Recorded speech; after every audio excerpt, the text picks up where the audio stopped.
नमस्कार दोस्तों, आपका हमारे चैनल पर स्वागत है। जैसा कि आप सभी जानते हैं, हम आपके लिए टेलीकॉम के लेटेस्ट अपडेट लेकर आते हैं। आज भी एक न्यूज बीएसएनएल की तरफ से। दोस्तों, अगर आप बीएसएनएल के बारे में सोचते हैं कि बीएसएनएल तो सरकारी कंपनी है, ढीली कंपनी है, नेटवर्क तो इसका आता नहीं है सही से, इसे बेकार की श्रेणी में डालते होंगे आप। लेकिन ट्राई के जो आंकड़े आए हैं पिछली बार, उसमें बीएसएनएल चौथे से तीसरे नंबर पे आ चुकी। लेकिन बीएसएनएल अब और भी आगे बढ़ने की तैयारी कर रही है।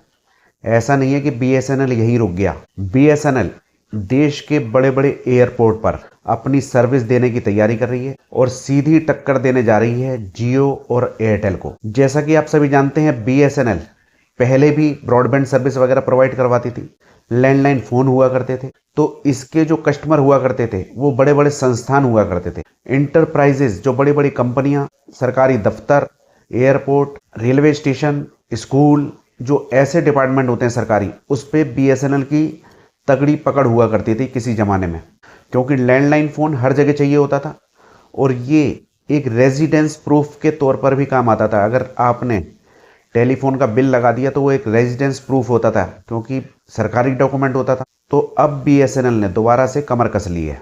तो क्या है ये पूरी न्यूज, जानेंगे इस छोटी सी वीडियो में। उससे पहले आपसे निवेदन है, वीडियो को लाइक कीजिए, शेयर कीजिए और चैनल को सब्सक्राइब कर लीजिए। इसी तरह की जानकारी आपको आगे भी मिलती रहेगी। तो चलिए दोस्तों, शुरू करते हैं।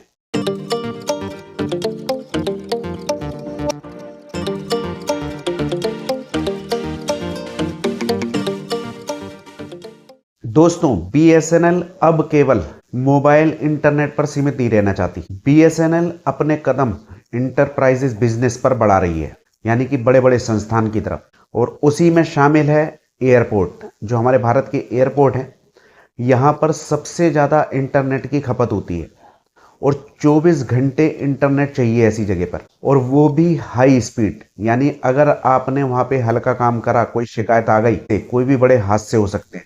तो बीएसएनएल ने पूरी तैयारी कर ली है हाई स्पीड इंटरनेट देने के लिए। उसने जीएमआर विशाखापट्टनम का जो इंटरनेशनल एयरपोर्ट है, उस पर इंटरनेट देने की बीएसएनएल ने जीएमआर विशाखापट्टनम एयरपोर्ट से समझौता किया है, पेपर साइन हुए हैं। इसके अंदर बीएसएनएल देगा वहां पर हाई स्पीड इंटरनेट 24 घंटे बिना रुके। इससे बीएसएनएल को कितनी कमाई होगी आप खुद आइडिया लगा सकते हैं, क्योंकि वो भी सरकारी संस्थान है। जो एयरपोर्ट होते हैं ये सरकार के अंदर आते हैं, रेलवे सरकार का डिपार्टमेंट है। तो ऐसी जगह पे अगर बीएसएनएल अपनी सर्विस देता है तो आप सोचिए कि कमाई कितने करोड़ों में होने वाली है। और बीएसएनएल जो यहाँ पर इंफ्रास्ट्रक्चर को यूज करेगा, वो जीएमआर के ही इंफ्रास्ट्रक्चर को यूज करने वाला है बीएसएनएल। उसे वहां पर लागत में कमी आएगी और सारी चीजें लगी लगाई मिल जाएंगी। दूसरी बात आपको एक और बताता हूं, इस एयरपोर्ट पर बीएसएनएल जो इंटरनेट देगा वो यात्रियों के लिए तो एक अलग बात हो गई, वो सारा जो इंटरनेट है वो एयरपोर्ट के अंदर ही यूज होगा। यानी कि वहाँ के जो एम्प्लॉई हैं, वहाँ का जो स्टाफ है, और जो एयरपोर्ट पर ज़रूरत होती है इंटरनेट की, उसमें यूज आने वाला है। यहाँ पर जो बीएसएनएल इंटरनेट देगा वो एफटीटीएच से रिलेटेड इंटरनेट होगा, जो आपको पता होगा लाइन वाला होता है और वैसा होता है वाईफाई वाला। जो वाईफाई वाला होता है उसी तरह का इंटरनेट यहाँ पर दिया जाएगा, जिससे पब्लिक को तो इंटरनेट मिलेगा ही मिलेगा। लेकिन आपको पता है, इंटरनेट के सहायता से ही एरोप्लेन का सिस्टम होता है, वो पूरा का पूरा इंटरनेट पे काम करता है। कौन सी फ्लाइट आ रही है, कौन सी उतरने वाली है, कौन सी अब उड़ेगी, पूरे एयर ट्रैफिक को काम करने में भी इंटरनेट की जरूरत होती है। ये कोई छोटी मोटी चीज नहीं होती। जो हमारे घर का इंटरनेट, ये उससे बहुत ही पीछे होता है। लेकिन जो एयरपोर्ट का इंटरनेट होता है, आप हिसाब लगाइए, पल पल में इतना खतरनाक इंटरनेट देना होता है कि कहीं भी डिले ना हो, क्योंकि जरा सी भी गलती से हवाई जहाज में कोई दिक्कत आ जाए, ऊपर उड़ते में ही वो उतर नहीं पाएगा, और ना फ्लाइट ऊपर जा पाएगी और ना नीचे आ पाएगी, क्योंकि सारा सिस्टम जो चलता है वो इंटरनेट से चलता है। आज के जमाने में दो ही चीजें हैं, एक इंटरनेट और एक लाइट। इंटरनेट का कॉन्टैक्ट बीएसएनएल ने जीएमआर विशाखापट्टनम से कर लिया है, और ये सुविधा बीएसएनएल वहां पर देगा, एफटीटीएच इंटरनेट, हाई स्पीड, बिना लगेसी के, जो कि उनका टेक्निकल स्टाफ है वो यूज करेगा, ऑपरेशंस में काम आएगा, और जनता के लिए भी वहां पे कुछ ना कुछ प्रबंध होगा। जैसे कि कल हमने देखा था, बीएसएनएल ने अडानी के एयरपोर्ट से समझौता किया था, जो कि नवी मुंबई में एयरपोर्ट बनने वाला है। तो वहाँ पर पब्लिक को देने के लिए जो इंटरनेट था फ्री, उसके लिए पेपर साइन हुए थे, कॉन्ट्रैक्ट हुआ था।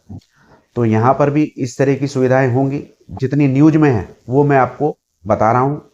ज़्यादा जानकारी इतनी नहीं है कि पब्लिक के लिए है या नहीं है, एक छोटी सी न्यूज है। ज़्यादा मैं नेट से कलेक्ट करूँगा तो वीडियो भी बहुत बड़ी हो जाएगी, तो इसलिए हमें वीडियो भी छोटी बनानी है। तो अभी जो ये कॉन्ट्रैक्ट है वहाँ के स्टाफ के लिए है और एयरपोर्ट के यूज के लिए है, जितनी मुझे जानकारी मिली।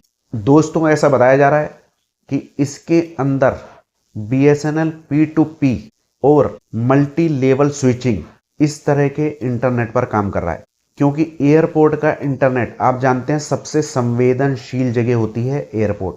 ये जगह इतनी संवेदनशील होती है कि कोई भी गलत व्यक्ति इसका गलत इस्तेमाल कर ले तो बहुत बड़ी दुर्घटना तक हो सकती है। बहुत संवेदनशील जगह होती है एयरपोर्ट। तो इतनी बढ़िया जगह पे BSNL अपनी सर्विस देने जा रहा है, जिससे BSNL का नाम विश्व स्तर पर आने वाले समय में आप देखेंगे चमकने वाला है। क्योंकि फ़ोन सर्विस देना तो फर्स्ट स्टेप है, इस चीज़ का फर्स्ट स्टेप समझ लीजिए कि फ़ोन सर्विस है जो मोबाइल पे हम लोग चला रहे हैं। इससे कितनी कमाई कर लेगा BSNL? हम ज़्यादा से ज़्यादा 200 रुपये का रिचार्ज कराते हैं 2 GB वाला, और ज़्यादा होगा तो 10 GB वाला करा लेंगे। लेकिन एयरपोर्ट एक ऐसी जगह है जहाँ पे इंटरनेट की खपत बहुत ज़्यादा होती है, बिना रुके होती है, 24 घंटे 7 दिन। तो BSNL जिस तरह से अपने काम कर रहा है उस तरह से टाइम तो लग रहा है, BSNL नंबर 1 होता दिख रहा है। आपके क्या विचार हैं कमेंट में बताइए।